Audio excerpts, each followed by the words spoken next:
Nah, di dalam alat pemancang pondasi ini ada beberapa yang akan kita bahas, yaitu pertama jenis pondasi pancang, yang kedua adalah bagian daripada pondasi tiang pancang, lalu jenis alat pemancangan dan produktivitas alat pemancangan.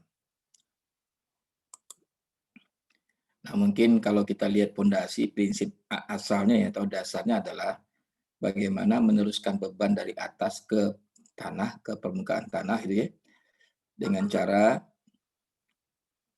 supaya tekanannya tidak besar, maka dibuatlah bidang yang lebih lebar di bawahnya. Ya, prinsipnya gitu. Jadi mengapa kok selalu kita lihat pondasi kok di bawahnya lebar gini ya? Ya karena tujuannya adalah untuk menjaga supaya beban dari atas itu bisa tidak terlalu besar menekan tanah gitu. Nah, ini juga sama.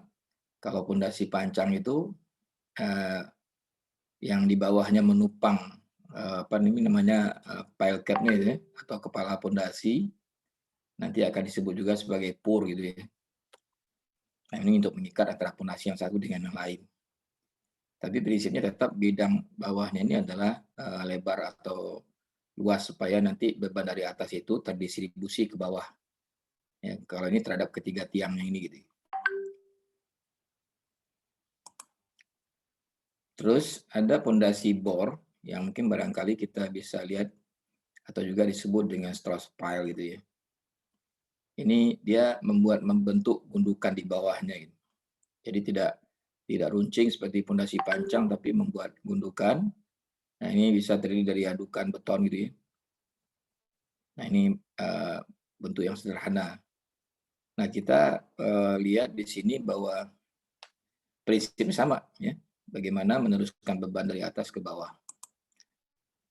Nah, kalau kita lihat jenis pondasi pancang, kenapa kita kok bicara pondasi pancang? Karena ini berkaitan dengan alat yang akan kita mau pakai. Kita tidak menggunakan apa namanya, tidak bicara tentang pondasi bor ya, tapi kita bicara tentang pondasi pancang. Tapi dengan bicara pondasi pancang, nanti Anda akan bisa bagaimana istilahnya menganalogikannya ya dengan pondasi bor dan yang sejenisnya. Dan yang kita bahas ini adalah pondasi dalam, bukan pondasi dangkal gitu ya. Kalau pondasi dangkal kan paling seperti ini tadi ya. Apakah dia telapak begini atau menerus gitu ya. Nah, ini kan apa namanya? Prinsipnya atau barangkali seperti ini. Yang kalau kita lihat di bangunan yang tinggi-tinggi gitu, di bawahnya ada semacam pondasi rakit gitu ya. Ini ada pancang di bawah ini. Nah, ada beberapa bahan yang bisa digunakan untuk dipancangkan. Pertama kayu. Nah, kayu ini ada yang tidak diawetkan, ya, terutama di kayu-kayu di Kalimantan gitu ya. Misalnya kita gunakan dolken atau kita gunakan kayu ulin gitu. Nah, ini kayunya sangat awet, kalau terendam air dia akan lebih kuat. Jadi sifat kayu itu kalau terendam terus dia nggak masalah. Kalau dia kering terus juga nggak ada masalah. Yang bermasalah itu kalau dia kering basah itu yang cepat dia menjadi lapuk. Kemudian ada yang diawetkan ya dengan bahan pengawet. Biasanya kalau di kampung-kampung itu kalau bahan kayu tadi dibenam dalam lumpur gitu ya, dalam lanau gitu. Nah, nanti dibiarkan berlama-lama di situ. Setelah dianggap cukup diangkat, itu kayunya keras sekali. Jadi pengawetannya sederhana ya, jadi tidak perlu bahan-bahan khusus gitu. Dan banyak di kampung-kampung begitu, sehingga terutama rumah-rumah adat gitu ya, itu bahannya awet. Kenapa awet? Ya diproses seperti tadi, potong dari pohon, dibersihkan, lalu direndam di dalam lumpur selama mungkin berbulan-bulan atau malah bertahun-tahun barangkali. Setelah itu diangkat, nah itu luar biasa kuatnya gitu, kerasnya. Jadi nggak akan lapuk. Sifat kayu itu gitu. Tapi kalau dia kering, basah itu ya itu akan lapuk dia, akan busuk. Kemudian beton, ada beton yang pracetak. Pracetak itu yang kita sebut dengan beton tiang pancang itu ya. Apakah dia bentuknya bulat, persegi, atau segitiga dan sebagainya. Sedangkan yang jauh di tempat ini yang sebetulnya yang kita sebut tadi apa, bor pile gitu. Fondasi bor. Jadi dibor, kemudian dimasukin besinya, lalu kemudian dicor. Tapi di bawahnya dibikin itu dulu. Itu teknologi Frankie itu namanya. Dia dibikin gundukan di bawah sehingga kedudukan pondasi itu di atas gundukan tadi. Lalu ada juga yang dibuat dari pondasi panjangnya adalah penampang H atau pipa baja. Atau barangkali yang kita sering sebut sebagai seat pile gitu ya. Seat pile itu juga termasuk sebetulnya pondasi, tapi pondasi untuk menahan tanah, bukan untuk menahan bangunan di atasnya. Atau komposit ya, komposit itu kombinasi antara baja profil gini dengan beton. Ya. Dan biasanya bahan komposit ini lebih baik dari bahan aslinya, artinya bahan ini merupakan kombinasi dari beberapa bentuk bahan. Jadi komposit material itu gini, bisa gabungan antara besi dengan beton. Di luar negeri atau di beberapa penelitian bisa juga rotan gitu yang dibikin sebagai pengganti besi dengan beton. Atau juga bisa bambu ya, bambu bisa dijadikan bahan. Itu komposit namanya. Tapi komposit tidak hanya itu. Triplek itu komposit juga tuh, ya. Tapi kompositnya adalah apa? Mengatur bentuk seratnya. Kan kalau kayu biasa seratnya searah nih. Tapi kalau di triplek itu dilapis-lapis. Nah, lapisannya itu biasanya seratnya itu tegak lurus, saling tegak lurus gitu. Dan biasanya bahan komposit ini jauh lebih baik kualitasnya dibandingkan dengan masing-masing bahan aslinya.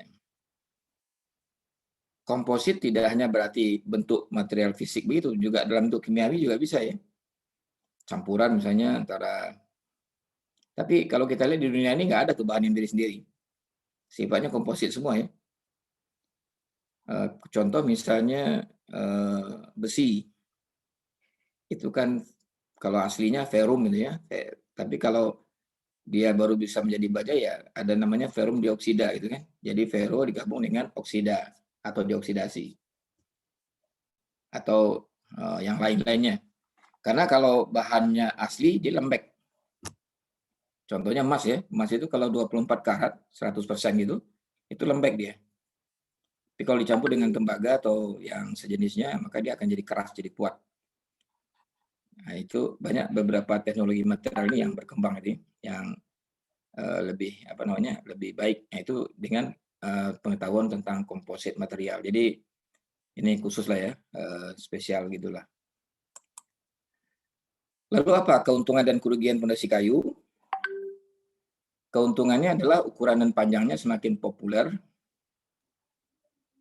ada tersedia pada kebutuhan yang cepat. Ini kok begini tulisannya sih? Sebentar ya, kita koreksi sekalian. Artinya ini populer ini bisa banyak tersedia, kemudian cepat ya. Biaya lebih ekonomis, mudah penanganannya dengan bahaya rusak sedikit gitu ya. Jadi artinya kerusakannya tidak terlalu signifikan gitu. Dapat dipotong sesuai dengan panjang yang dibutuhkan sesudah dipancang gitu ya. Lalu dapat ditarik dengan mudah pada saat perlu segera dipindahkan. Kerugiannya mungkin saja sukar untuk memperoleh ukuran pondasi yang sesuai dengan kebutuhan proyek, terutama panjang dan lurusnya. Karena jarang pohon yang lurus itu ya, kecuali mungkin pohon jati atau yang sejenisnya gitu ya. Mungkin saja sulit atau tidak mudah untuk memancangnya ke dalam kondisi yang keras. Ke dalam kondisi tanah maksud di sini ya. Biar enggak ini. Kesulitan dalam menyambung ya, jika pondasi yang diperlukan tidak cukup dalam, maksudnya cukup dalam jadi kalau untuk penyambungan ya kesulitannya. Lalu ketika pondasi kayu digunakan sebagai pondasi gesek ya atau friksi gitu, tidak cocok digunakan untuk ujung pondasi dengan beban yang besar. Yang kayak tadi ya, ada bagian yang diperkuat di bawahnya itu. Umur pondasi kayu kemungkinan lebih pendek kecuali di-AW-kan terlebih dahulu ya. Mungkin ini dikurang meternya.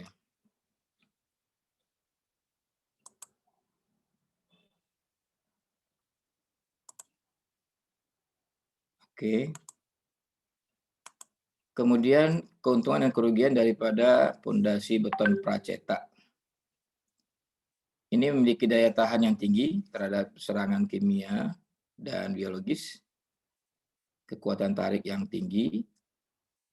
Kemudian sebuah pipa mungkin diperlukan sepanjang pusat pondasi untuk memudahkan pengaliran. Jadi kalau untuk pengecorannya.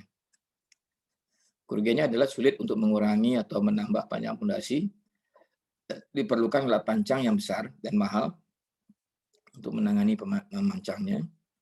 Lalu ketidakmampuan untuk memperoleh pondasi oleh pembeli yang menyebabkan proyek ditunda mulainya. Jadi terlambat proyek gara-gara pondasinya susah didapat gitu ya.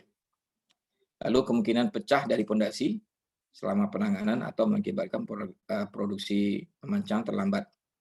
Jadi pondasi yang sudah dibawa itu kebetulan belum cukup kuat gitu ya. Nah, waktu diangkat itu terbentur lalu pecah. Nah, ini akan memperlemah kekuatan dari pondasi.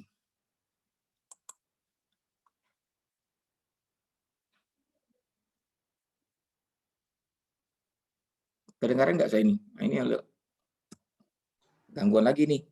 Gimana kita bikin sendiri lagi ya?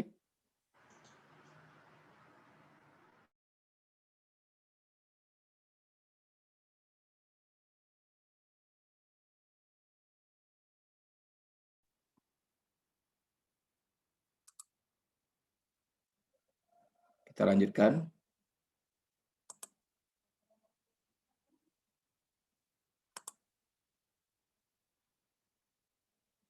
Nah, kemudian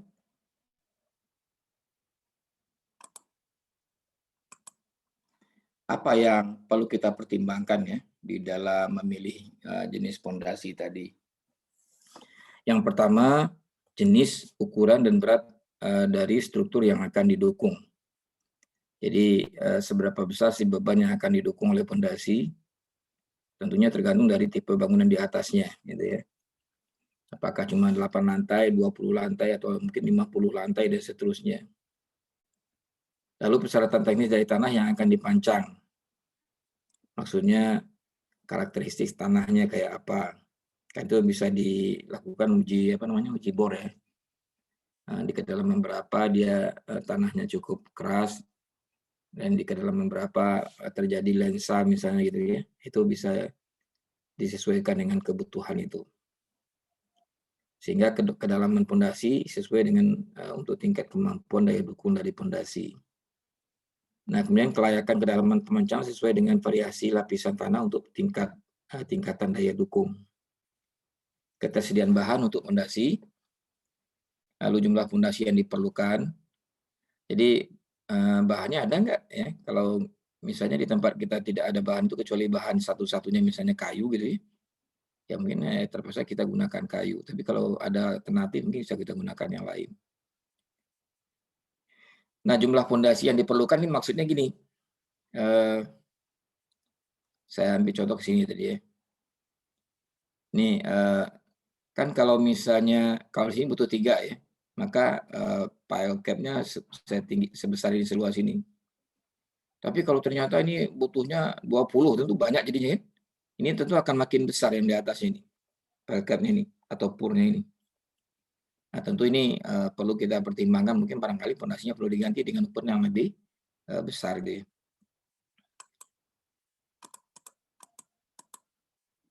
Kemudian fasilitas untuk pemancang pondasi, alatnya ada nggak gitu ya. Kita punya bahannya tapi alat pemancangnya nggak ada, ya mau diapain. Lalu perbandingan biaya pondasi di lokasi, artinya ada kayu, ada beton, ada baja gitu ya. Lalu kita dari segi teknis tiga-tiganya masuk misalnya kan. Tapi lalu kita pertimbangkan dari segi biaya. Lalu kemudian keawetan pondasi yang diperlukan. Tadi sudah dikatakan ya, kayu nggak kuat untuk tahan lama. Makanya perlu dipertimbangkan kalau untuk yang bangunan, kan kalau desain bangunan itu untuk sekitar 20 sampai 30 tahun gitu ya. Nah, itu harus kita pertimbangkan, berarti material pondasinya yang bisa awet sampai seumur itu. Karena kalau enggak kan mengganti pondasi susah. Kalau pondasinya nggak berfungsi lagi dengan baik, maka terjadilah settlement pada bangunan itu. Bangunannya jadi miring. Kayak seperti yang pernah kita lihat di Menara Pisa di Italia itu ya. Ya, kemiring itu bisa jadi akibat pondasinya gagal atau terjadi penurunan ya, penurunan tanah itu akibat mungkin waktu pembangunannya dulu tidak memperhatikan masalah pemadatannya gitu ya. Kemudian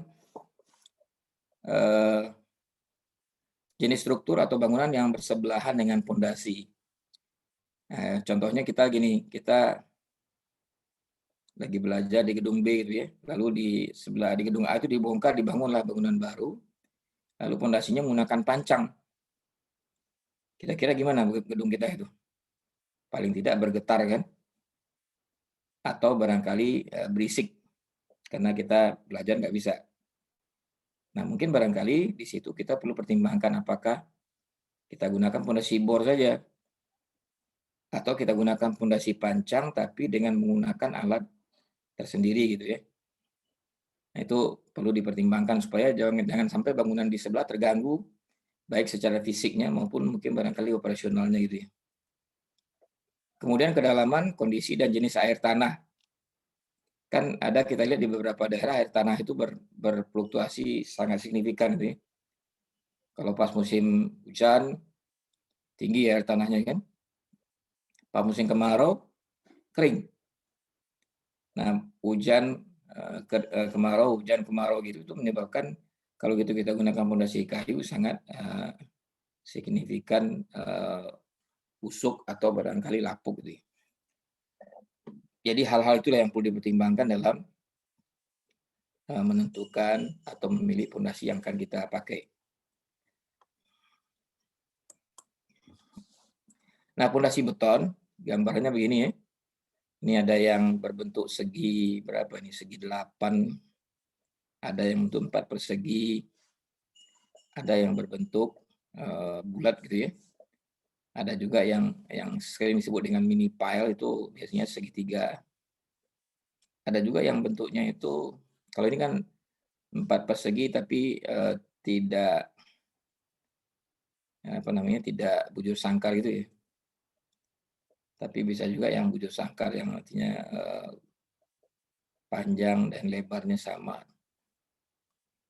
Nah, sesuai dengan namanya, pondasi beton yang dicor di tempat dilaksanakan dengan mengecor beton segar ke dalam lubang yang sudah disiapkan atau sudah dibor ya. Terus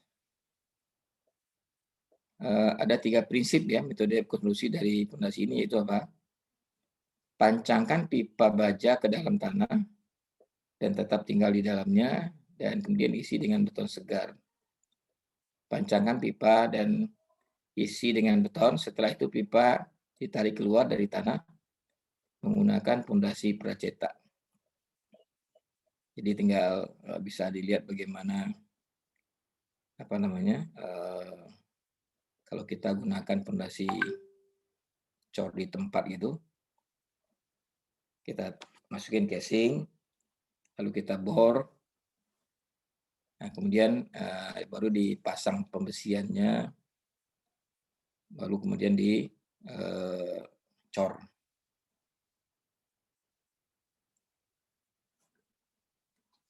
Ini mungkin barangkali bisa dilihat ya simulasinya.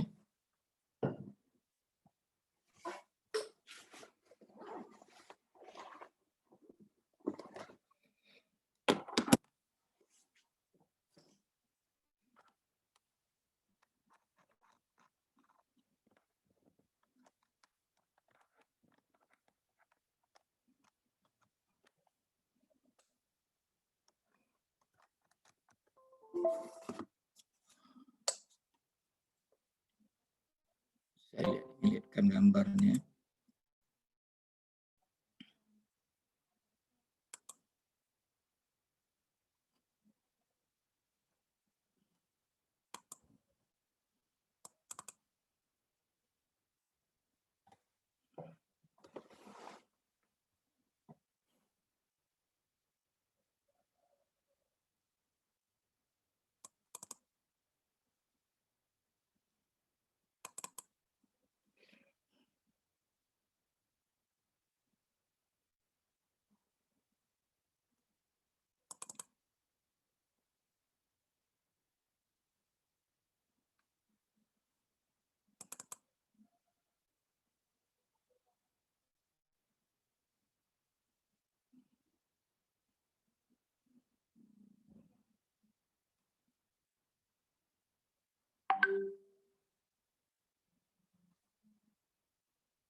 Ini contohnya. Ini galian basement. Nah, ini bagaimana prosedur penggalian basement itu ya. Nah, biasanya waktu menggali ini kan tanah yang di sisi ini akan rontok nih. Kayaknya disebut salah ini. Nah, ya ini proses kerja atau metode kerja yang salah. Yang benar adalah seperti yang sebelah kanan ini. Ini hubungan antara alat gali dengan alat angkut yang kemarin itu ya. Bisa di atas sih taruhnya, bisa juga di bawah.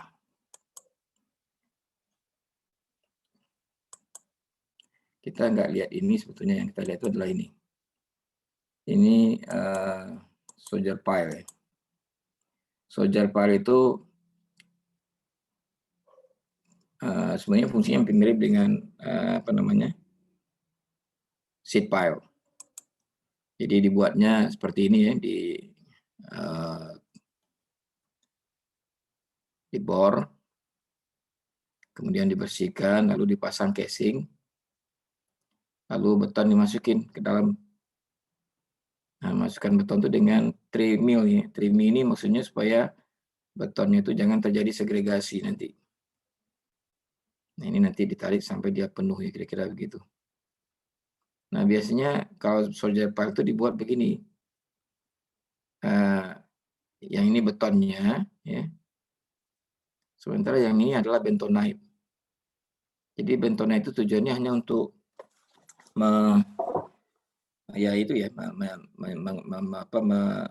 mengisi bagian antara soldier pile yang satu dengan soldier pile yang lain, supaya jangan saling ini nanti bisa ngecornya lewat sini nanti, kelebihan itu. Nah, soldier pile itu ini tadi prosesnya ya.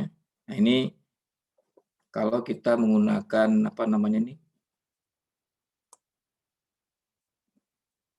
bore pile.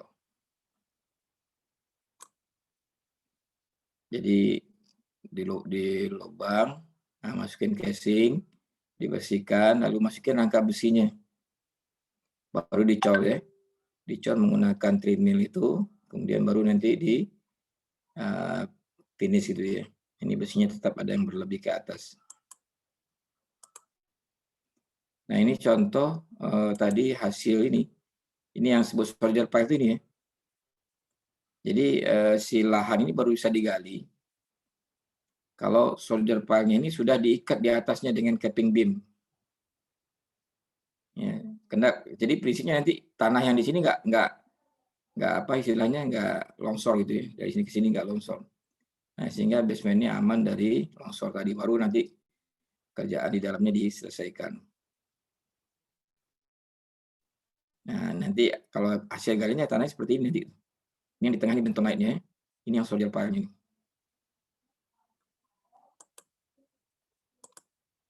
Ini steel pile ya. Yang tadi kita lihat ini baja UNP atau kita gunakan Habib juga bisa.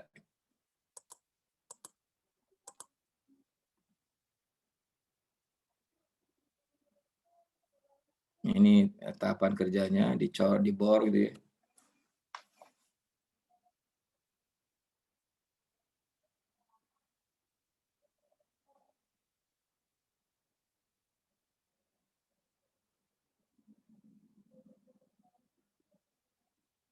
Kemudian dipotong.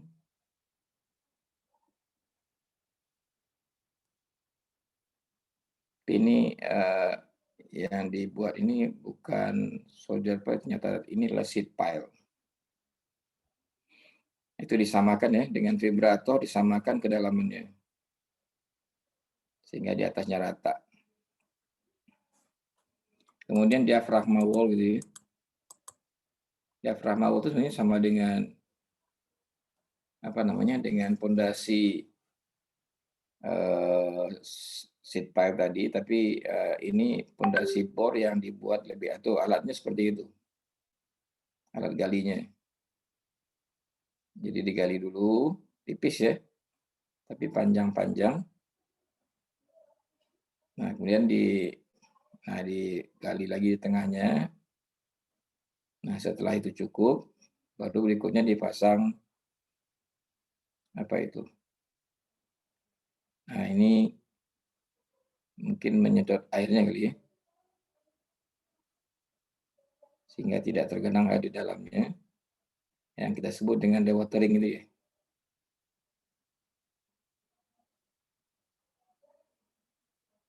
Kemudian dipasang casingnya, pasang pembesiannya.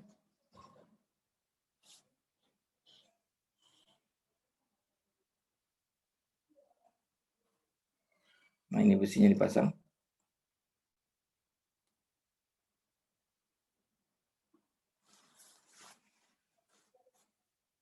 Nah, di trimmer itu namanya trimming ya. Nah, itu dicor. Tujuan trimming tadi adalah agar tidak terjadi segregasi.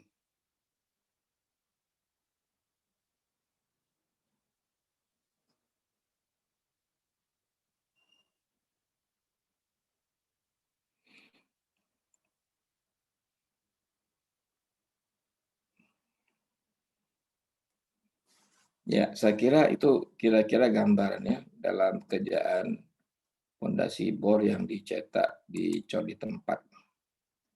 Kita balik ke slide kita tadi.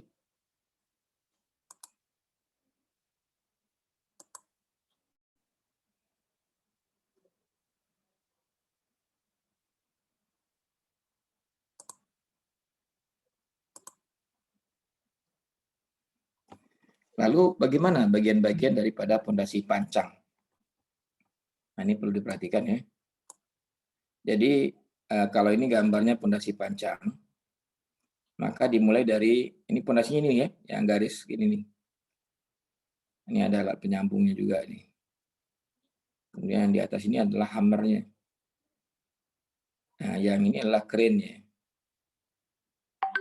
Crane dengan boom pengalahnya ya, untuk membentuk sudut dari fondasi. Nah, ujung fondasi ini adalah bagian ujung ini yang di bawah ini ya. Ini ujung fondasi. Kemudian fondasi pancang. Ini fondasi pancangnya ini ada ini ya ke atas. Ini ada pipa gate itu untuk menjaga supaya posisi fondasinya masih ada di posisi tempat itu yang berada titik yang ditentukan. Kemudian kepala tiang pancang atau head. Nah, headnya itu ada di sini. Ini namanya pile head nih. Ya, gambar sebelah kanan ya. Kemudian di atas pile head ini dipasang caisson. Ini caissonnya nih. Ini bukan bagian dari fondasi tapi aksesoris daripada alat untuk pemancangan. Dia ada head, lalu ada caisson atau bantalan. Bahannya dari apa ini? Bisa dari karet yang keras gitu ya. Bisa juga dari bahan kayu. Ya. Kemudian di atasnya ada yang disebut dengan helm. Jadi kalau ibarat kita naik motor tuh pakai penutup kepala itu tuh helm. Tujuannya apa? Untuk melindungi supaya kepala ini nggak rusak waktu dipukul. Nah, di atas helm ini nanti ada apa namanya nih hammernya apa casing lagi ya. Cushion maksudnya bukan casing, cushion. Untuk apa gunanya? Ya untuk itu tadi juga sama ya, melindungi agar pukulan tadi tidak keras itu ya, tidak sampai langsung berbenturan dengan kepala pondasinya ataupun kepala helmnya. Tapi dalam pelaksanaan bisa aja tadi nggak pakai cushion bisa juga gitu ya, tergantunglah kondisi di lapangannya. Nah, yang kita bicarakan ini tentunya yang ya peralatannya lengkap lah gitu ya. Di atas cushion tadi ini ya ada yang disebut dengan strike plate. Jadi plate yang akan berbenturan dengan hammer ini. Ini hammernya ya. Jadi ini akan plak memukul ini. Nah, ini base ini untuk mengarahkan supaya hammer yang kemana-mana. Jadi ada base-nya di sini. Nah, base ini statik ya, dia menekan ini tetap. Yang bergerak itu hanya ini. Turun naik gitu ya. Tinggi naiknya kita sebut dengan H. Ya, tinggi naiknya disebut dengan H. Nah, itu kira-kira bagian dari kepala pondasi yang harus kita pahami ya, apa saja yang ada di dalamnya. Ya, ada caisson, ada strike plate gitu ya, ada helm, ada head. Head itu kepala pondasinya, cap itu adalah helmnya ya. Kalau bahasa kita tuh apa topi lah gitu ya. Itu kira-kira ya. Terus, nah jenis alat pancang ada beberapa. Yang pertama kita sebut sebagai drop hammer. Drop hammer itu adalah hammernya ditarik dengan katrol lalu dilepas ya. Jadi tidak digunakan mesin lah untuk menariknya, tapi digunakan tenaga manual gitu ya, orang. Tarik, lepas gitu ya. Kalau ditarik, hammernya naik, kemudian dilepas, dia akan membentur kepala atau head daripada pondasi, atau barangkali kalau dia punya helm, helmnya, atau kalau ada strike plate ini ya di atas strike plate tadi ya. Lalu ada single acting steam hammer. Nah, single acting steam hammer ini adalah turun naiknya apa namanya? Maaf, untuk mengangkat ram atau hammer itu dia menggunakan steam. Nah, kalau dia sudah sampai di titik topnya itu di sini gitu ya, di sini. Nah, steamnya ditutup, nah maka si ini akan jatuh ke bawah plek nih, menghantam kepala pondasi. Nah, kalau double acting steam hammer itu apa namanya? Ada dua katupnya ya. Katup pertama untuk inlet disebut dan katup kedua disebut dengan outlet. Jadi kalau double acting berarti ada dua inletnya, ada dua outletnya. Kalau single acting satu inlet, satu outlet. Kemudian kalau differential acting ini akan lebih cepat lah ininya ya pemukulannya gitu karena dia mungkin inletnya itu dan outletnya makin banyak. Kemudian diesel hammer. Diesel hammer itu adalah alat untuk mengangkat hammer tadi menggunakan mesin diesel. Lalu kemudian vibratory. Ya. Vibratory itu sifatnya vibrasi. Ya, jadi dia menggetarkan sehingga prinsipnya ditaruh di atas kepala. Jadi kalau ini pondasi misalnya taruh di atasnya itu lalu digetarkan, maka dia akan memasukkan apakah pondasi seat ya atau pondasi tadi diafragma ini akan masuk ke dalam tanah. Nah ini drop hammer ya secara sederhana gitu. Mungkin kalau Anda yang sudah pernah lihat pondasi pemancangan pondasi mini pile misalnya kan, ini misalnya menggunakan drop hammer model gini. Ini nggak ada roda ya, dia bergerak hanya dengan menggunakan apa namanya ini strategi apa namanya ini pergerakan alat gitu. Jadi di bawahnya dikasih pipa gitu. Nah si alat ini bergerak di atas pipa itu. Nah tentu dengan mengkombinasikan potensi yang ada di alat dengan apa namanya pergerakan alat yang akan kita lakukan di lapangan nantinya. Kemudian, jadi ini yang disebut hammer itu ini ya. Ya ini ditarik dengan apa? Ini ada apa? Ini Anda lihat di kabel nih. Ini alat untuk menariknya nih. Ditarik ke atas, lalu sampai di atas lepas. Nah, ini pondasinya di sini. Nah ini yang disebut dengan helm tadi ya. Dan perangkat-perangkatnya di dalam itu. Perangkatnya ada caisson-nya ya, ada caisson sebelum dan sesudah helm. Lalu ada namanya strike plate. Ya.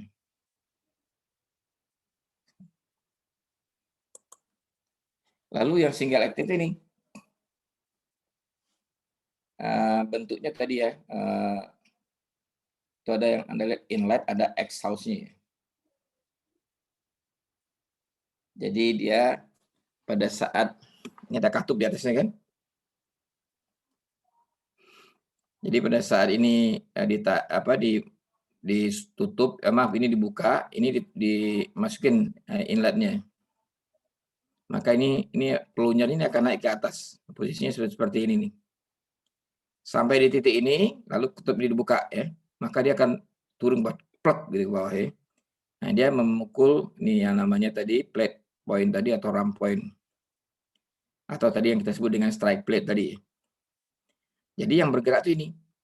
Ya, palunya tuh ini, ram. Disebut palu tuh ram atau gimana ini. Nah, kalau ini single double acting, yang bergerak ini ya, yang diarsir di tengah ini. Nah, ini ada beberapa inletnya. Nah, karena dia double, berarti inletnya double, outletnya juga double. Cuma ini kalau yang steam ini prinsipnya tadi itu, waktu dia masukin steam uap gitu, ini akan naik ke atas hammernya. Lalu kemudian waktu dia sampai di atas, ini katup yang outlet di sini terbuka, pas steamnya dimatikan gitu ya, yang di bawah inletnya. Nah, sehingga nanti di sini inletnya dibuka yang di atas. Lalu outletnya dibuka. Outletnya ditutup. Jadi tekanan uap inilah tadi yang menyebabkan dia jatuh ke bawah, ditekan lagi. Jadi kekuatannya jadi berlipat gitu ya. Kalau tadi kan hanya kena gravitasi, kalau yang drop hammer, maka ini adalah karena ada tambahan tekanan steam tadi. Nah, ini gambaran differential acting steam hammer ya. Jadi hammernya ini yang berwarna yang diarsir ini nih. Ini yang strike plate-nya, ini yang menghantam nanti ke pondasi. Ya. Nah, ini yang disebut dengan diesel hammer tadi. Diesel hammer itu ini posisi, ini hammernya sedang di bawah, ini posisi hammernya naik ya.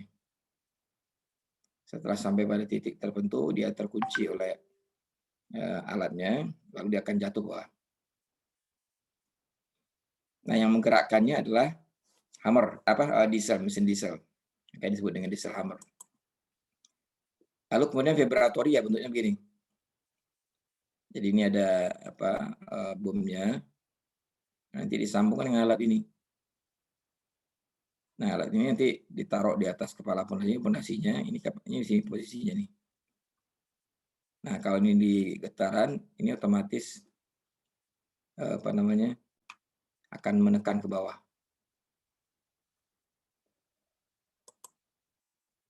Nah, hydraulic hammer ini barangkali tadi yang kita contohkan, kalau gedung B mau dibangun misalnya kan, gedung B lagi beroperasi, lalu di sebelahnya dibangun bangunan baru gitu, supaya jangan sampai menimbulkan berisik dan juga getaran yang besar, bisa kita gunakanlah hydraulic hammer ini.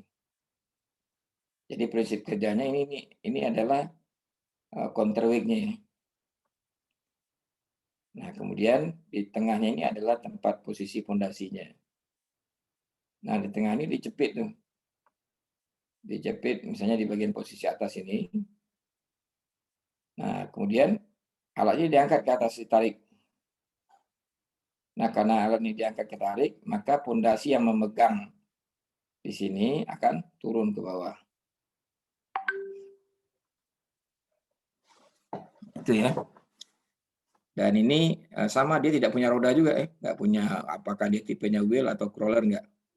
Nah, counterweight ini tentu sangat disesuaikan dengan berapa besar beban pondasi yang diperlukan. Tapi di sini ada crane service nanti ya. Crane service itu tujuannya adalah untuk memindahkan stok pondasi ke posisi pemancangan ini. Jadi yang akan menaruh ke sini adalah menggunakan, atau juga bisa di alat punya crane sendiri untuk menarik pondasi ke posisinya ini. Ini posisi ini di tengah-tengah alat ini ya, di tengah-tengah alat. Kalau kita lihat dari atas gitu, di tengah-tengah alat ini dimasuknya. Nah, yang menentukan ini sebenarnya nih, yang alat ini. Ya. Nanti kan kalau ini sudah, ini kan dipegang, diikat oleh ini kan. Nah, sekarang kalau posisinya begini, nanti bukan ini yang naik lagi, tapi ini yang naik, ini yang ditarik oleh alat di atas. Jadi ini dia bertahan di sini, dipegang oleh pondasi, ini naik ke atas. Jadi akibat bebannya ini nanti akan turun ke bawah. Nah, turun ke bawah itulah yang diharapkan sebetulnya dalam produksinya. Nah, ini contoh hidrolik hammer nih. Ini yang counterweight tadi nih. Nah, ini apa namanya? Crane service-nya yang menyatu dengan alat ini. Tapi operator ini bukan operator dari untuk perpindahan alat ya. Operatornya adalah untuk mengoperasikan bagaimana pemancangan itu bisa dilakukan. Gitu ya.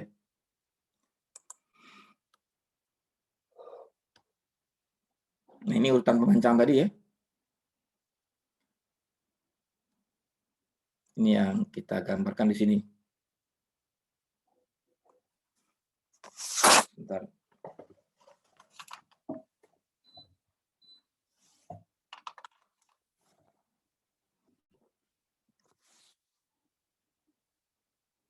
Nah, di akhir pemancangan ini ada dipasang alat di sini untuk memonitor ini nih. Jadi setiap dipukul itu masuknya ke dalam berapa mili. Nah, Cullen ring itu diukur di sini nih, ditempelin kertas di sini. Nah, misalnya untuk 10 pukulan terakhir, pergerakannya berapa? Itu dicatat ya. Kalau misalnya pergerakannya sangat kecil sekali, maka itu menyatakan bahwa dia sudah mencapai tanah keras. Jadi enaknya pondasi ini di situ ya, enak pondasi pancang ini. Kalau pondasi bor kan kita nggak tahu tanah kerasnya sedalam mana, karena kita bor kan. Kalau ini nggak ketahuan nanti pada saat dia di calendering ini. Jadi calendering untuk mengidentifikasi apakah dia sudah mencapai tanah keras atau belum. Walaupun barangkali kadang-kadang di dalam pondasi pancang ini dia tidak hanya mempertimbangkan gaya lateralnya, tapi juga mempertimbangkan selimutnya untuk bahan friksi bagi bangunan yang akan bekerja di atasnya. Nah, sebelum lanjut dengan produksi, barangkali ada pertanyaan dulu. Silakan.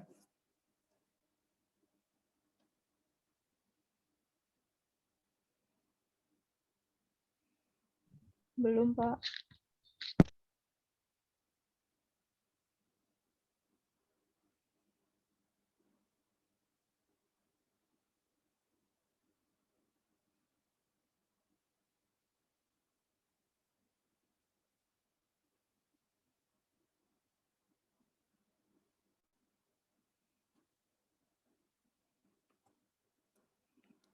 Oke, kalau tidak kita lanjutkan ke produksi alat pancang. Prinsip utama dari produksi alat pancangnya hanya dua ya. Pertama kita hitung energi yang dihasilkan oleh alat pancang. Yang kedua kita hitung energi yang hilang. Dua hal itu yang harus kita ketahui. Nah, sehingga nanti kalau dua itu kita ketahui, kita akan dapat energi sisa. Energi sisa itulah yang akan menentukan berapa alat akan masuk ke dalam tanah setiap pukulannya. Ya, jadi prinsipnya itu. Ketahui energi yang dihasilkan, ketahui energi yang hilang, lalu berapa energi sisa. Nah, energi sisa ini yang akan membuat alat bisa melesat masuk ke dalam tanah. Nah, untuk menghitung energi yang dihasilkan, kita gunakan dua rumus ya. Rumus pertama untuk drop hammer, single acting steam hammer, dan diesel hammer. Karena ini karakternya sama nih, hanya mengandalkan gravitasi, tidak ada tekanan uap. Ya. Makanya rumus umumnya adalah E dikali W dikali H. E itu adalah energi yang dihasilkan, ini dalam in loops ya. Kemudian E kecil itu adalah efisiensi hammer. Nah ini efisiensi hammer kita lihat di tabel 11.5.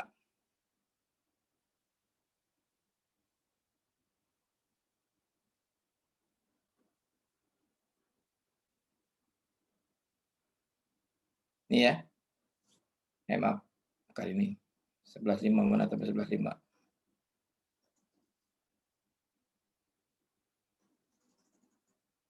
Koefisien institusi, ini ya 11.5 efisiensi hammer. Ini untuk drop hammer yang dilepas dengan picu, artinya tidak diderek ya. Satu full penuh efisiensinya. Sedangkan untuk drop hammer diangkat dan dengan kabel dan derek itu 0,5 sampai 0,75. Kemudian untuk single acting dan steam hammer 0,75 sampai 0,9 dan seterusnya lah ya. Itu adalah nilai efisiensi dari tiap panjang atau E kecilnya tadi.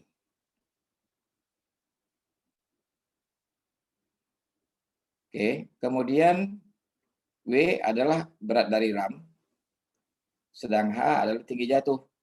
Ya. Nah, ini kita lihat di tabel sama ya, 11.1.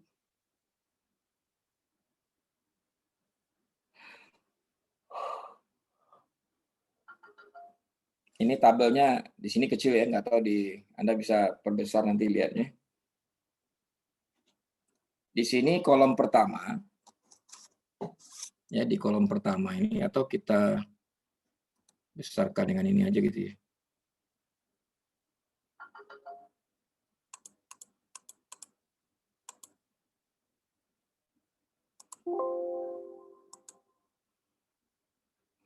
Ini ada kolom pertama, kolom kedua, kolom ketiga, kolom keempat, kolom kelima, keenam, ketujuh, dan ke-8 serta ke-9 ini.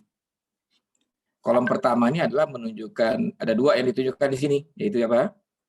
Yaitu model dan pabriknya, gitu ya.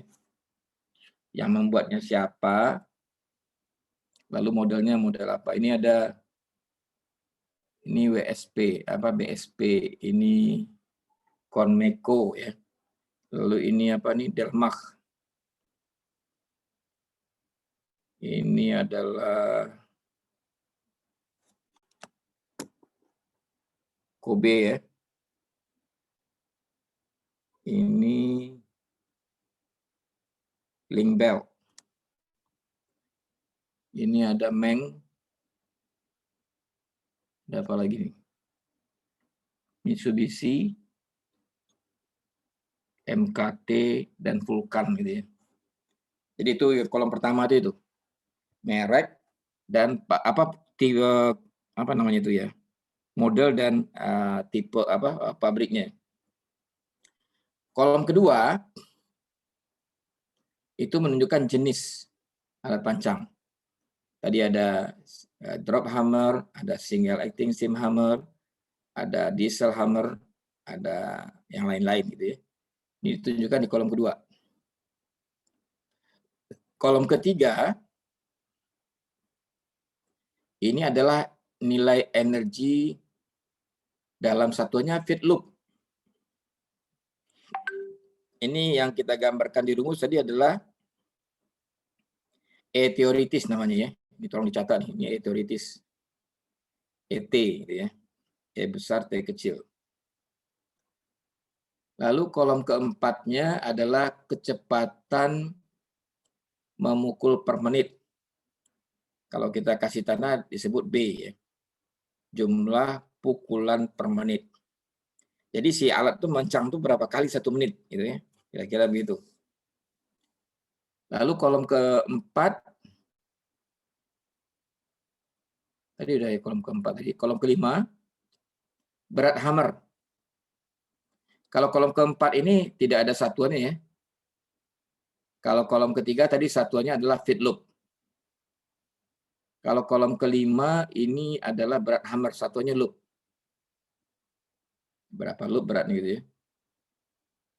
Lalu kolom ke berapa nih? Ke-6 itu adalah tinggi jatuh yang kita sebut dengan H kecil gitu ya. Tinggi jatuh dari hammer ya, yang akan menimpa alat pancang tadi. Jadi kalau digambarkan sini nih. Kita lihat di belakang tadi.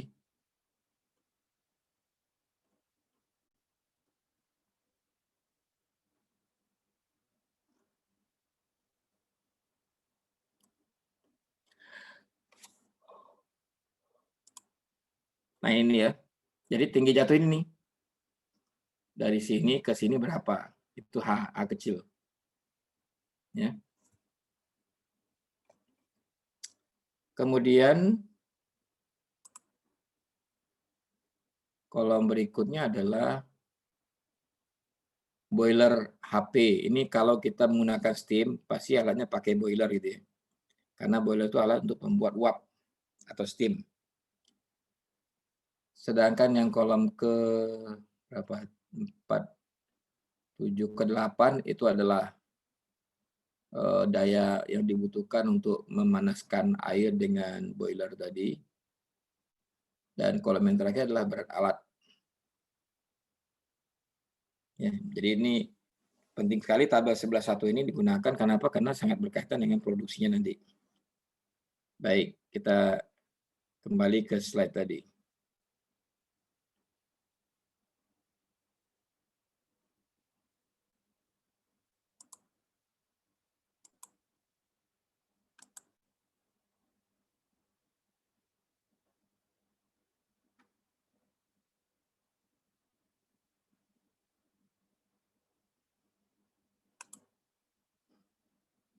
Nah itu ya, jadi E tadi didapat juga, efisiensi alat pancang, W-nya adalah berat hammer, H adalah tinggi jatuh.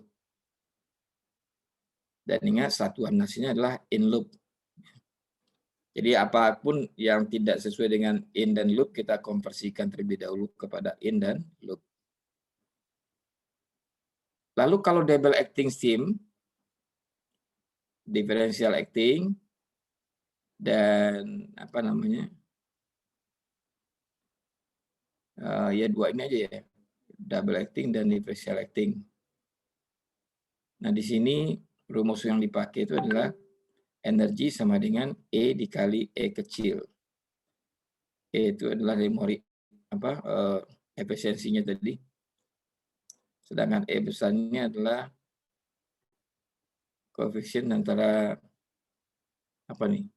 Efisiensi tadi di hammer tabel 11.5 sama dengan di atas juga. Kalau ET tadi adalah feed loop ya. Tapi kalau dalam perjalanan ini kita rubah nanti feed loop-nya menjadi in loop. Nah, in loop itu berarti satu feed itu berapa in. Ya, kalau di konversinya adalah satu loop itu satu feed itu sama dengan 12 in gitu ya. Nah, itu nanti tinggal dikonversi dikali dengan 12, maka feed loop-nya bisa menjadi in loop ya, satuannya. Oke, ini energi yang dihasilkan. Jadi lihat tipe alatnya apa? Oh, tipe alatnya adalah drop hammer, berarti kita gunakan rumus 1. Kalau tipe alatnya double acting, kita gunakan rumus 2. Itu ya prinsipnya untuk energi yang dihasilkan. Kemudian kita mulai ya, ini untuk menghitung energi yang hilang. Ya, untuk menghitung energi yang hilang. Yang pertama hilangnya itu akibat pukulan atau impact. Ya, impact loss. Nah, yang berkaitan dengan ini adalah kalau kita menggunakan tadi alatnya apakah drop hammer, single acting steam hammer, atau diesel hammer, kita gunakan rumus ini. Ya. H sama dengan E kecil dikali W, dikali H, dikali P, dikali dengan 1 kurang K kuadrat per W kali P. W tambah P. Nah, sekarang yang nggak jelas ini apa? E sudah jelas, W sudah jelas, H sudah jelas. Apa itu P? P itu adalah berat pondasi dan aksesorisnya. Jadi kita hitung volume pondasinya, lalu dikali dengan berat jenisnya, dapatlah beratnya kan. Ditambah dengan aksesoris, itulah yang disebut dengan P. Lalu K itu adalah koefisien restitusi. Ini kita lihat di tabel 11.6.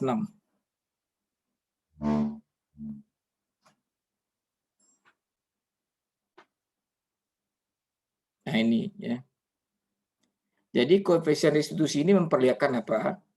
Hubungan antara alat pemancangan dengan head dan cap-nya pondasi yang tadi yang sudah kita gambarkan di depan tadi. Apakah pakai caisson atau nggak pakai caisson dari kayu dan lain-lain, itu yang menjadi nilai ini kita dapatkan. Contoh ini ya. Kalau kita menggunakan hammer dari baja dan kita memencang fondasi baja tidak dengan tension. Jadi baja ketemu baja, maka nilai K-nya ternyata berapa? Itu 0,55.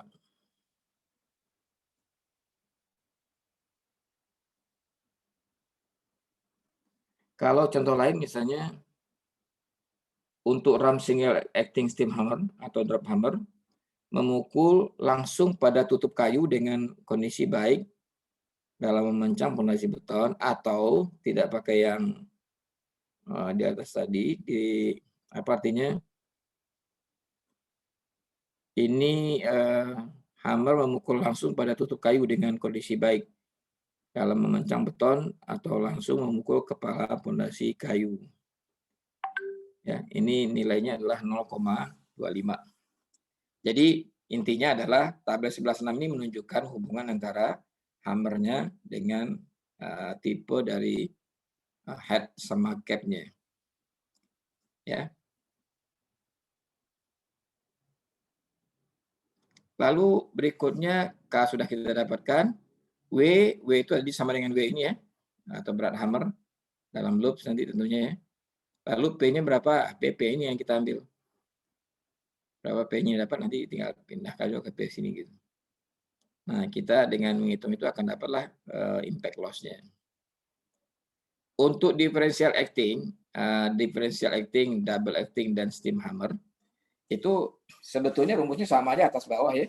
Cuman yang berbeda energinya aja. Sama kayak tadi menghitung energi yang sini ya. Ini kan energi dihitung berdasarkan apa namanya nih, gaya apa namanya itu? Bukan sentrifugal, gaya apa namanya itu? Untuk kayak mekanik atau kayak kinetik gitu ya. Yang dihitung berdasarkan tinggi jatuh itu, kalau menurut fisika. Jadi benda dijatuhkan gitu, hanya dengan gravitasi dan tinggi jatuh kita dapatkan nanti gaya riwahnya gaya apa? Siapa ingat? Masih ingat?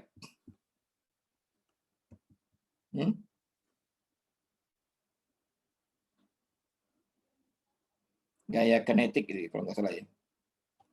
Nah, itulah yang kita sebut dengan energi yang dihasilkan tadi. Jadi E-nya kalau yang drop single sama diesel hammer bisa gunakan rumus ini.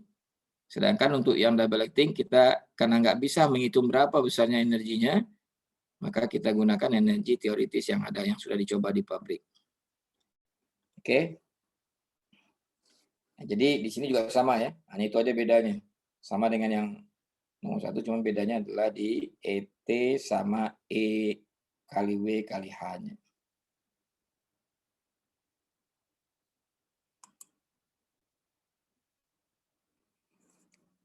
Lalu energi yang hilang kedua adalah akibat head dan cap, yang kita sebut dengan cap loss gitu ya.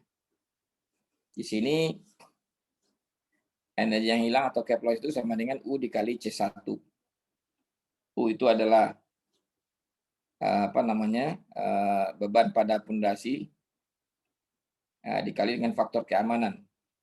Jadi begini, kalau pondasi kita itu misalnya katakanlah kolom ya, di kolom kita hitung berat di atasnya dapatnya 40 ton. Ya. Maka kalau dia diteruskan ke bawah tentu sampai ke pondasi kan. Nah, kalau 40 ton tadi pondasi di bawahnya ada dua pondasi pancang kita rencanakan. Berarti satu tiang berat yang terimanya berapa? 20 ton ya. Nah, itu yang disebut dengan U tadi ya, 20 ton dikali dengan faktor keamanan. Faktor keamanan kita berapa? Kita pakai 2,5 atau 3 gitu. Nah, tinggal dikali itu dapatlah U-nya. Ya. Kemudian C1 itu adalah faktor tahanan pemancangan dilihat di tabel 11.2. Tapi untuk bisa dapat C1 ini kita perlu menghitung dulu P1. P1 yang didapat dari mana? Yaitu P1 sama dengan U dibagi dengan AKP. U tadi adalah beban pada satu pondasi dikali dengan faktor keamanan tadi, ya. Sedangkan AKP adalah luas penampang kepala pondasi. Nah, jadi kalau ini pondasinya ya, lalu kepalanya ini ya. Nah, berarti bidang kontak antara apa namanya ini capnya dengan kepala ini. Nah, kalau kita mau lihat lebih teliti, maka yang AKP itu, kepala pondasi itu sama dengan bidang ini nih, atau dimensi atau ukuran pondasinya, kira-kira begitu. Jadi ini kita bisa samakan dengan ukuran pondasi gitu ya.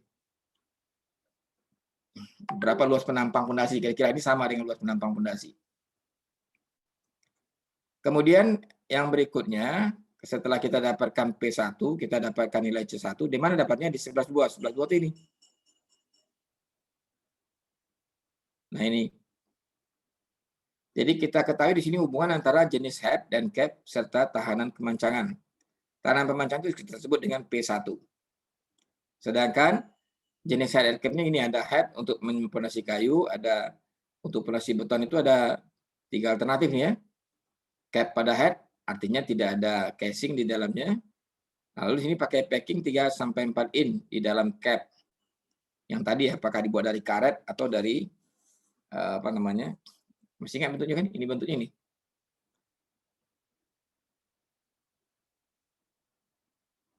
Ini nih yang abu-abu ini. Ini ya.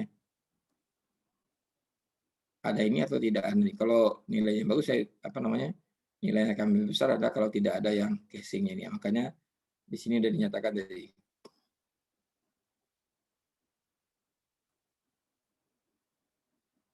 ya ini ya. Jadi C1-nya dapat. Kalau kita tentukan ini, lalu kita tentukan tahanan pemancangan. Lalu pertanyaannya kalau nggak tepat gimana? Tidak tepat di rendah, tidak tepat di sedang atau tinggi, ya itu kita interpolasi seperti kita menentukan ini kemarin. Ya, dalam perhitungan apa kemarin itu.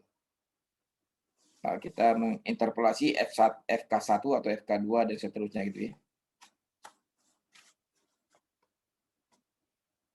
Apa? Bahwa ini yang tanda bintang nih ya. Ini harus kita jumlahkan yang atas dengan yang bawah kalau yang menggunakan packing kayu. Ya. Jadi antara head dengan cap tadi yang digunakan packingnya dari kayu bukan dari karet. Kalau dari karet kita gunakan salah satu, tapi kalau dari kayu kita jumlahkan keduanya. Itu ya. Lalu yang kedua yaitu adalah yang disebut dengan pile loss. Pile loss rumusnya adalah U dikali C2 dibagi 2. C2 itu didapat dari tabel 11.3 yang ditentukan berdasarkan nilai P2. Nah, P2 itu kita bisa hitung lagi seperti biasa. U yang ada dibagi dengan volume penampang atau luas penampang dari fondasi.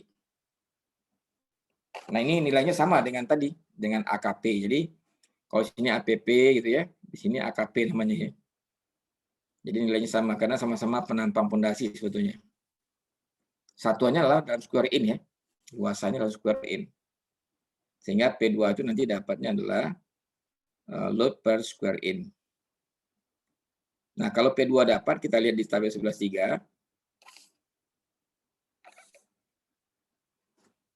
Ini tabel 11.3. Jadi, yang kita dapatkan adalah bagaimana jenis fondasinya, kemudian bagaimana tahanan pemancangan.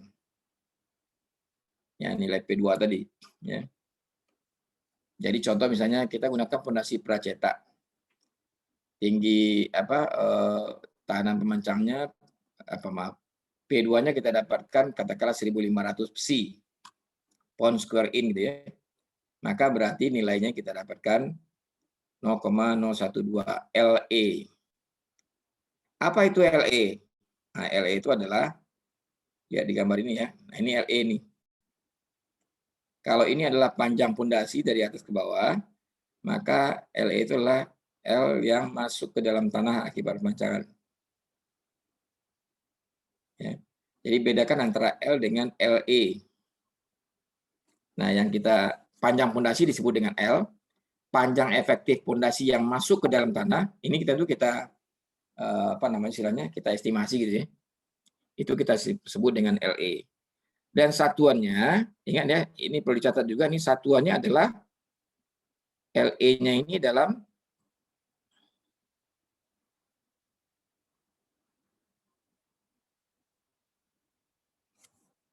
LE-nya itu dalam ini LE tadi. Ini nih. Dalam feet ya, bukan dalam in. Jangan lupa tuh, ya. Tapi hasilnya in. Jadi maksudnya gini sebetulnya nih. Angka ini misalnya 0,006 itu satuannya adalah in per feet.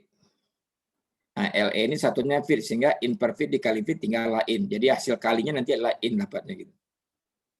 Ya. Hasil kali in itulah yang kita masukin ke rumus ini. Jadi C2 sehingga U dikali dengan C2 sama dengan PL atau disebut dengan pile loss.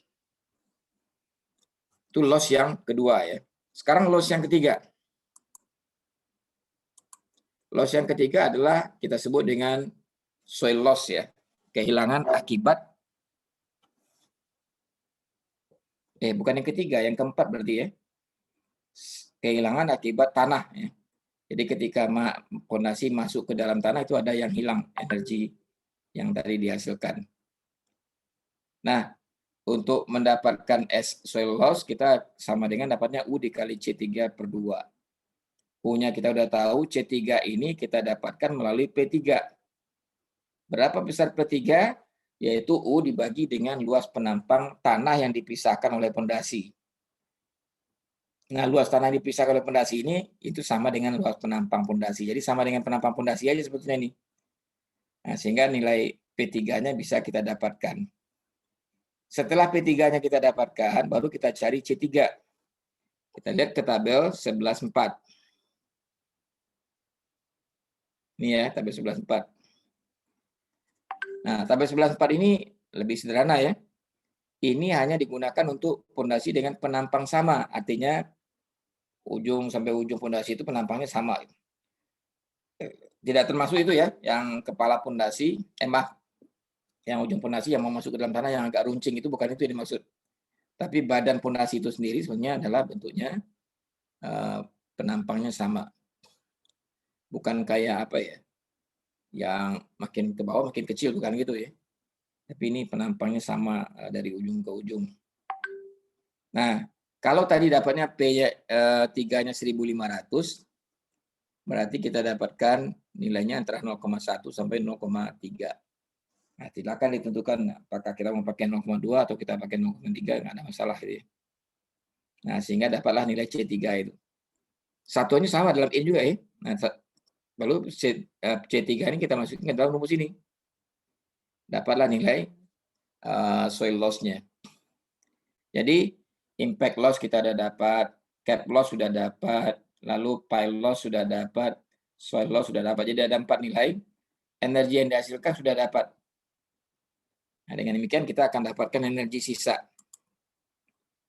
Energi sisa itu berapa sih? Yaitu energi yang dihasilkan E dikurang dengan energi yang hilang. Artinya E dikurang IL, dikurang CL, dikurang PL, dikurang SL. Ya. Lalu setelah US kita dapatkan atau energi sisa kita dapatkan, kita akan dapatkan jumlah pukulan masuknya pondasi tiap pukulan. Jadi sekali pukul gitu, itu berapa pondasi masuknya? Yaitu US dibagi dengan U. Ya. US dibagi dengan U.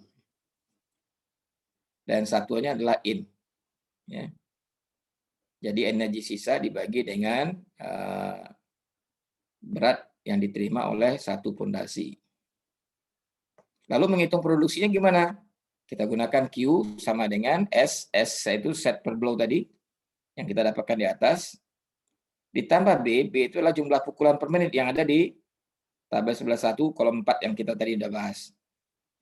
Dikali dengan E itu adalah efisiensi waktu, 50 menit per jam, atau 45 menit per jam, dan sebagainya.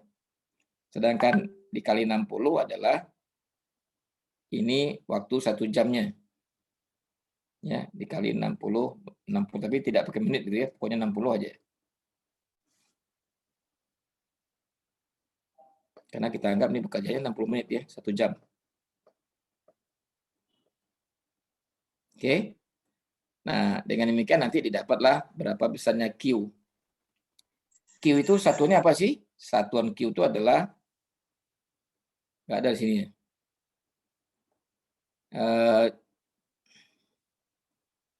Satuan Q itu adalah jam ya. Nah, sehingga QP kita dapatkan, yaitu berapa? Panjang efektif dikali dengan 12, ini kita konversikan dari feet menjadi in. Dibagi dengan Q. Q itu adalah satunya in per jam tadi, tolong dicatat itu.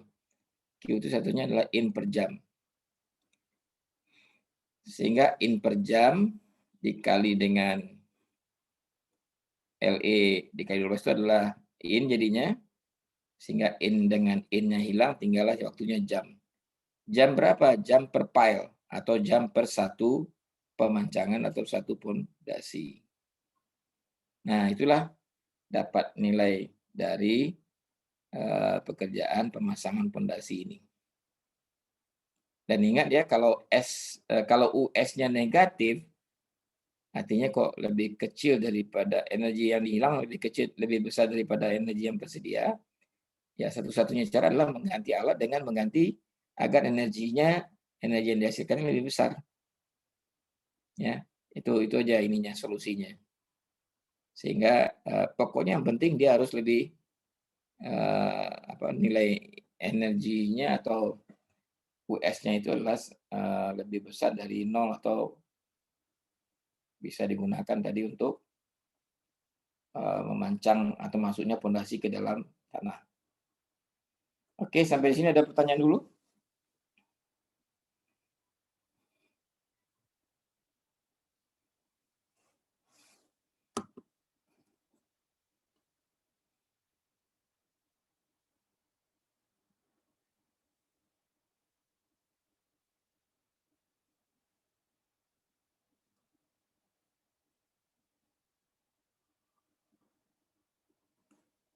Belum ada ya?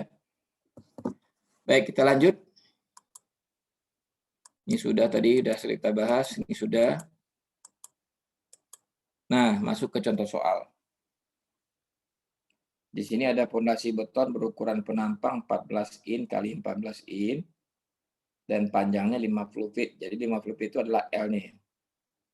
Dipancang dengan penetrasi penuh kedalaman tanah yang mempunyai tahanan gesek normal. Hasil tes menunjukkan pondasi akan aman mendukung beban sebesar 40 ton. Dengan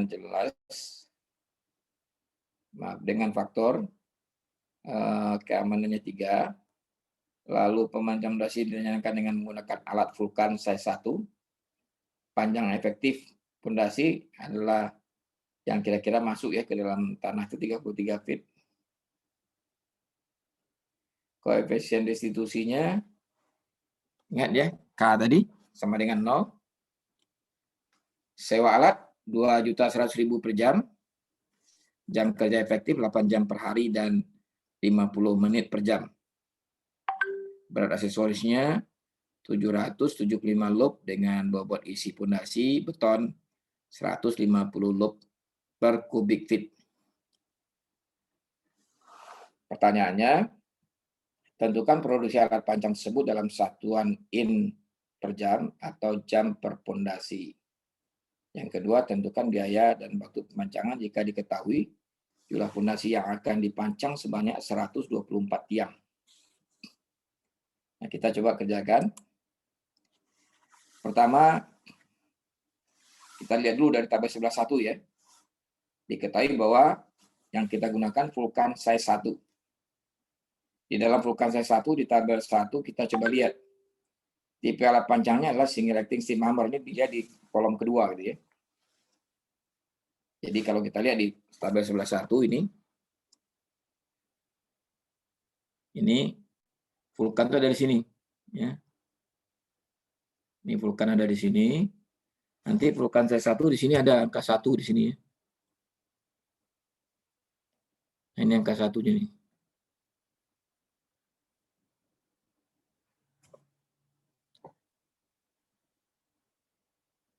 Ya, ini angka 1, nanti akan dapat nih single acting steam hammer. Nah, ini tinggi jatuhnya kita dapat di sini tadi adalah W-nya 5.000 ya. Efisiensinya 0,75 karena dia single acting ya. Dilihat dari sini tadi. Nah, efisiensi.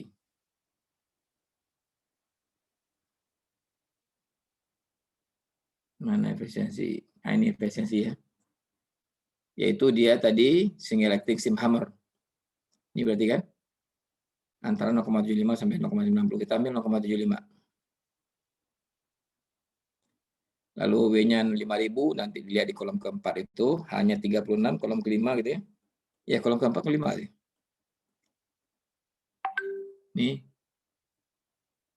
Ini adalah H ya. Ini energi yang dihasilkan, energi teoritisnya. Ini adalah jumlah pukulan per menit, B ini ya. Ini berat hammer, ini yang disebut dengan B tadi.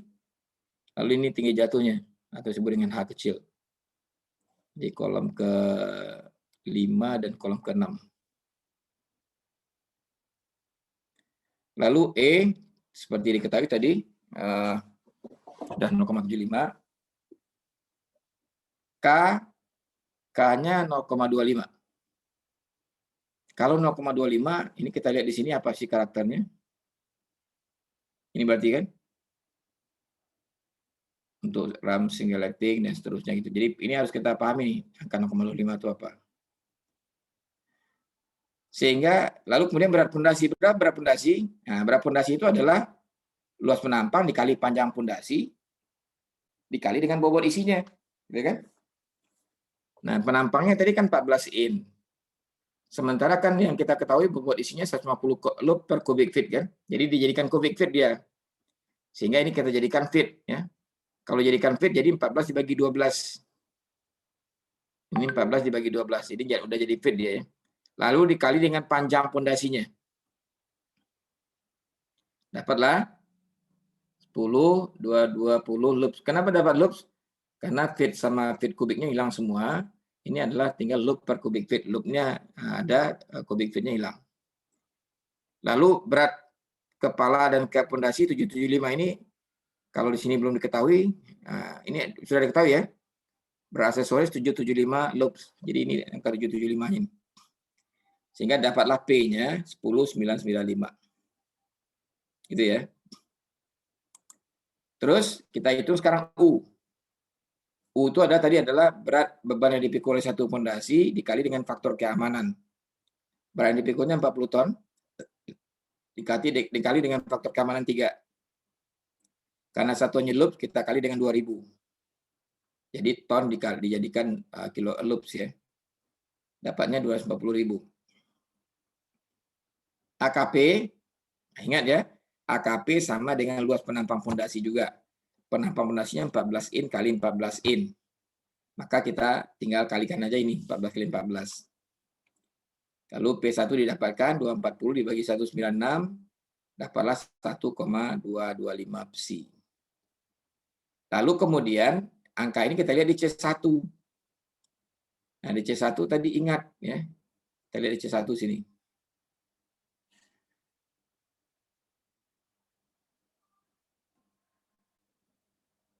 C1 ini ya.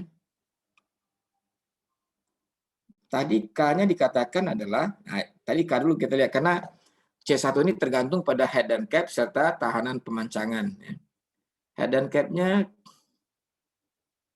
tadi tergantung dari K. K-nya 0,25. Di sini dikatakan untuk ram single acting steam hammer atau drop hammer memukul langsung pada tutup kayu dengan kondisi baik dalam memancang pondasi beton atau langsung memukul kepala pondasi kayu. Jadi di sini ada unsur kayunya di sini. Kalau ada unsur kayunya maka C1-nya harus kita jumlahkan yang berbintang ini. Di mana letaknya? Yaitu antara 1000 dengan 1500. Berarti jumlah ini tadi ya, 100 ditambah 25, karena ini kesana makin besar, berarti ini ditambah, baru 1.225 tadi dikurang 1.000, dibagi dengan 1.500 dikurang 1.000. Dikali dengan ini jumlah ini 370 ya, 0,370 dikurang 0,25. Dapatlah nilai C1. Ini kalau kita lihat di hitungannya begini. Ini interpolasinya ya. 0,25 tadi jumlah yang tadi ditambah dengan angka P1 dikurang dengan 1.000 dibagi dengan 1.500 dikurang 1.000. Ini yang ada angkanya di tabel. Karena ini angkanya tidak ada di tabel kita interpolasi seperti itu. Dikali dengan selisih antara tadi jumlah yang di 1.500 0,37 dikurang dengan yang di 1.000 adalah 0,25. Dapatlah C1-nya 0,304.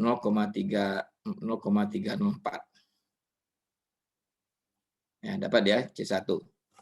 Kalau C1 sudah dapat, nah nanti kita tunggu dulu, kita biarin aja dulu, kita cari lagi C2 sekarang. C2 dengan cara yang sama, ya. Dengan cara yang sama kita interpolasi juga. Tapi ingat di sini kita di akhir perkaliannya nanti kita kalikan dengan LE itu ya. LE-nya ini 33 feet ini. Yang kita masukkan bukan in ya, tapi 33 feet. Sehingga nanti dapatlah angka ini keseluruhannya dikali 33 feet dapatnya 0,162 in. Ya. Ini masih diinterpolasi. Sedangkan untuk C3 ini tinggal kita ambil aja. Karena C3 itu kan terlalu kasar ya C3 ini kan. Nah, 1125 ada di sini di sedang.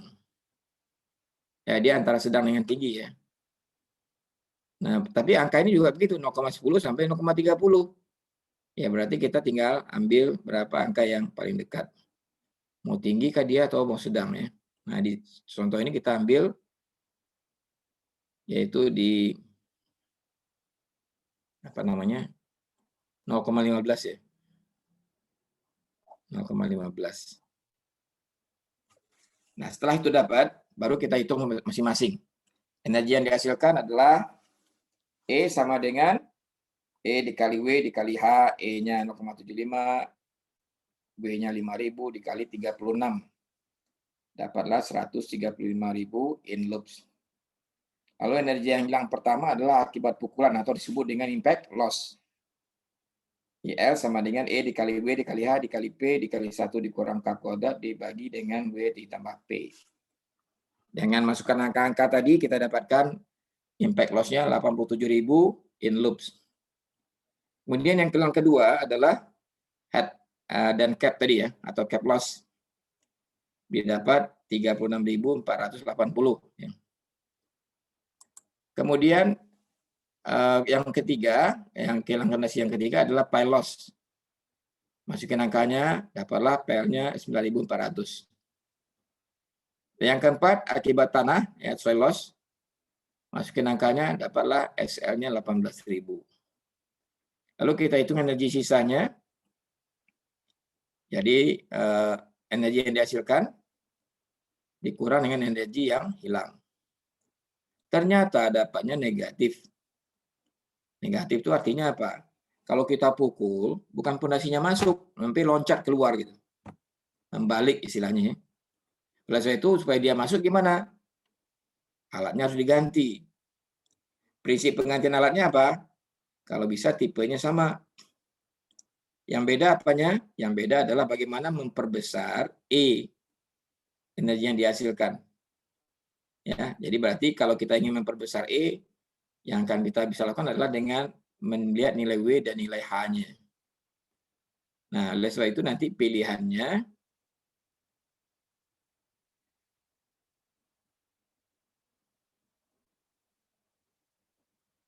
nah ini ya. Digunakan alat pancang vulkan size 0. Ini nama mereknya masih sama, tapi tentunya kalau di lapangan kita lihat alat yang ada itu apa mereknya.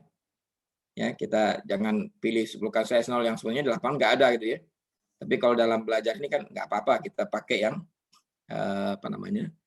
vulkan size 0 karena kita bebas memilih. Jadi itulah bedanya kenyataan di lapangan ya.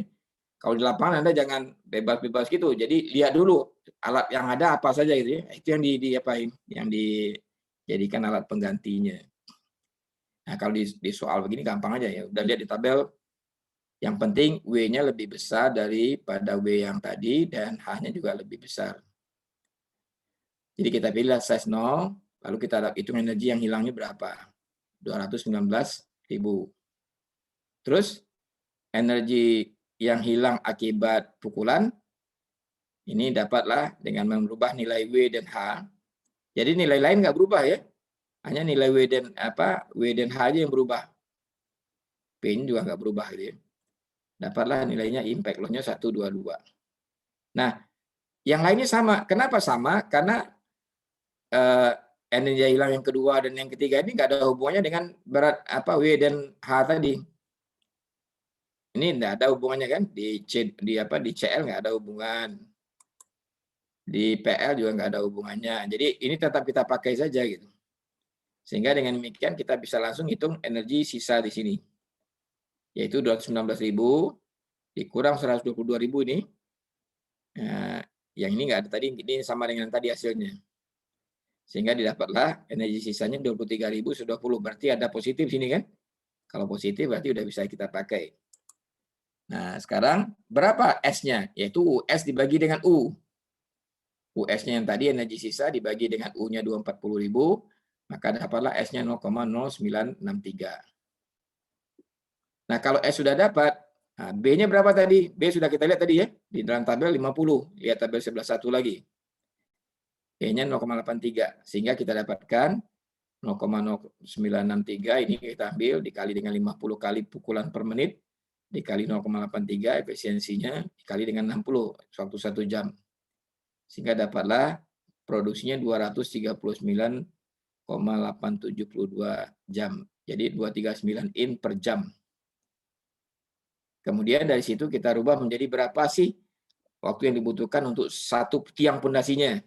Itu kita menggunakan rumus QP. QP tadi itu yaitu LE dikali 12, LE-nya 33 feet ya. Masukin angka 33 ke sini, dikali 12, dibagi dengan Q-nya. Jadi ini di atas sudah jadi in, di bawah sudah in per jam, sehingga dapatlah QP-nya 1,65 jam per pondasi. Nah, kalau sudah dapat ini gimana? Ya, tinggal tadi. Ya. Anda meneruskannya ya. Dikali dengan biaya per jamnya berapa, dapatlah biaya satu pondasi atau harga satuan pekerjaan pondasi. Kalau ada 124, tinggal dikalikan. Lalu kalau menghitung harinya gimana? 124 buah pondasi dikali dengan 1,65 jam. Sehari berapa jam kerja? 8 jam. Bagi 8. Nah, berapa hari dapatnya itu? Nah, itulah dapat nanti jawaban tadi berapa biayanya dan berapa waktu pelaksanaannya. Nah, saya kira itu barangkali yang bisa kita sampaikan. Kalau ada pertanyaan, silakan.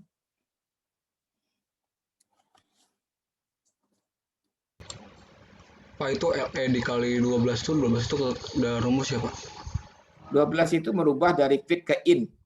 Oh, Kan key-nya kan dari in per jam tadi kan? Key-nya in per jam. Sementara L tadi itu kan L itu dalam fit. fit. 33 fit kan? Nah, supaya jangan sampai nggak bisa dikurangi, makanya kita sesuaikan satuannya. Untuk sesuai kita kali 12. Satu Ya fit Pak. sama dengan 12 in. Nah, sehingga dapatlah berapa QP-nya gitu.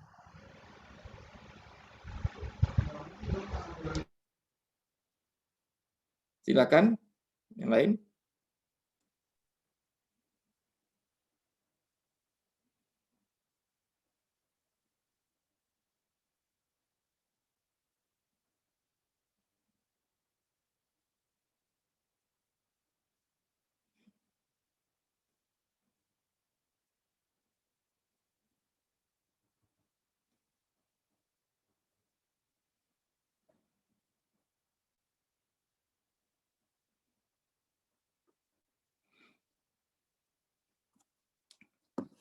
Udah jelas?